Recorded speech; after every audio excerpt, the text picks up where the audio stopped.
नमस्कार दोस्तों, मैं श्याम क्वालिटी सिंप्लीफाइड पे आप सभी का स्वागत करता हूँ। जैसा कि हमने पहले भी बताया कि हम एक क्वालिटी डॉक्यूमेंटेशंस जो होती हैं, जो हमारे भाई नए लगे हैं या लोग कई सालों से काम कर रहे हैं, उन्हें जो समस्याओं का सामना करना पड़ता है, बहुत सी चीज़ें ऐसी हैं जो हमें क्लेरिफाई नहीं होती। उसका एक कारण मैंने ऐसा पाया कि क्वालिटी डॉक्यूमेंटेशन में जो लैंग्वेज यूज होती है वह बहुत अत्यधिक प्रोफेशनल है। और कुछ भाई लोग हमारे या कुछ हमारी समझ ऐसी है, जैसे कि हम इंडियंस हैं और हमें इंग्लिश समझने से ज़्यादा हिंदी में ज़्यादा समझ आता है। मेरा ऐसा मानना है कि अगर हमें कोई चीज़ समझनी है तो अगर हम उसे अपनी ही लैंग्वेज में समझते हैं तो वो हमें ज़्यादा अच्छे तरीके से समझ आती है। इसी के लिए यहाँ पर मैं आपको बड़े ही अच्छे तरीके से, बड़े ही सिंपल भाषा में अपनी पूरी कोशिश करूँगा क्वालिटी डॉक्यूमेंटेशन समझाने की। तो दोस्तों, मैंने एक चीज़ ये अनुभव करी है कि लोग बोलते हैं कि मुझे FMEA बनाना है। FMEA आप सभी जानते हैं, failure mode and effect analysis.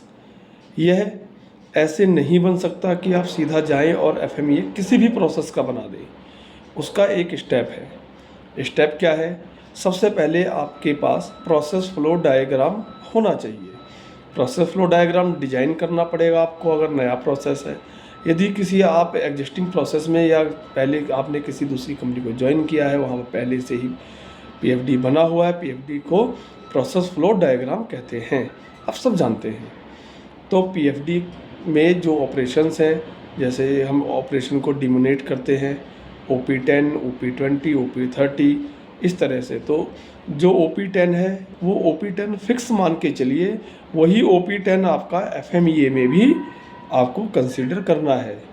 FMEA में आप प्रोसेस फ्लो डायग्राम के अकॉर्डिंग जो प्रोसेस उठाएंगे, जो ऑपरेशन उठाएंगे, उसके अंदर होने वाली हर क्रिया का, जैसे कि अगर आप कहते हैं कि आप फाइनल इंस्पेक्शन करेंगे, तो फाइनल इंस्पेक्शन का मतलब है कि आप उस पार्ट के अंदर दो तरह की चीज़ें देखते हैं। कुछ डायमेंशनल देखेंगे, कुछ विजुअली देखेंगे, जो एस्थेटिक असर डालती हैं।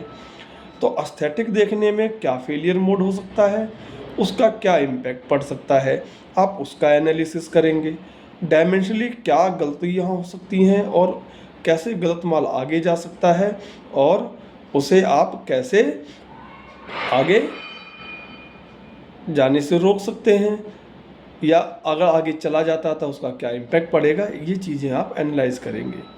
कंट्रोल प्लान में क्या होता है, जो आपने प्रोसेस फ्लो डायग्राम के अकॉर्डिंग FMEA में जिन जिन चीज़ों का एनालिसिस किया है, सपोज डैट अगर आपने किसी एक ऑपरेशन के लिए 4 समस्याओं का एनालिसिस किया है कि ये हो सकता है ABCDE, ये 4 समस्याएं हो सकती हैं, इसके ये कारण होंगे और ऐसा होने पे यह नुकसान हमें मिलेगा।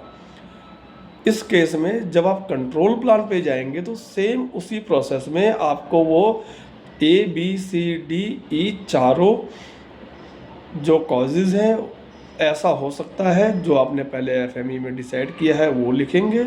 और अगर ऐसा होता है तो उस केस में आपको उसे ना होने के लिए क्या कंट्रोल लगाए गए हैं वो डिफाइन करना है, उसमें आपको चेकिंग मेथड लगाना है।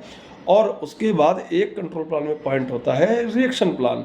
अगर कभी ये सब होने के बाद भी ऐसा घटित हो जाए तो उसके लिए आपको क्या एक्शन लेना है। तो दोस्तों, एक छोटी सी बात यही है कि बिना PFD के आप FMEA नहीं बना सकते, और जब तक आप PFD के बेस पे FMEA नहीं बनाएंगे या PFD FMEA नहीं होगा आपके पास, तब तक आप कंट्रोल प्लान नहीं बना सकते।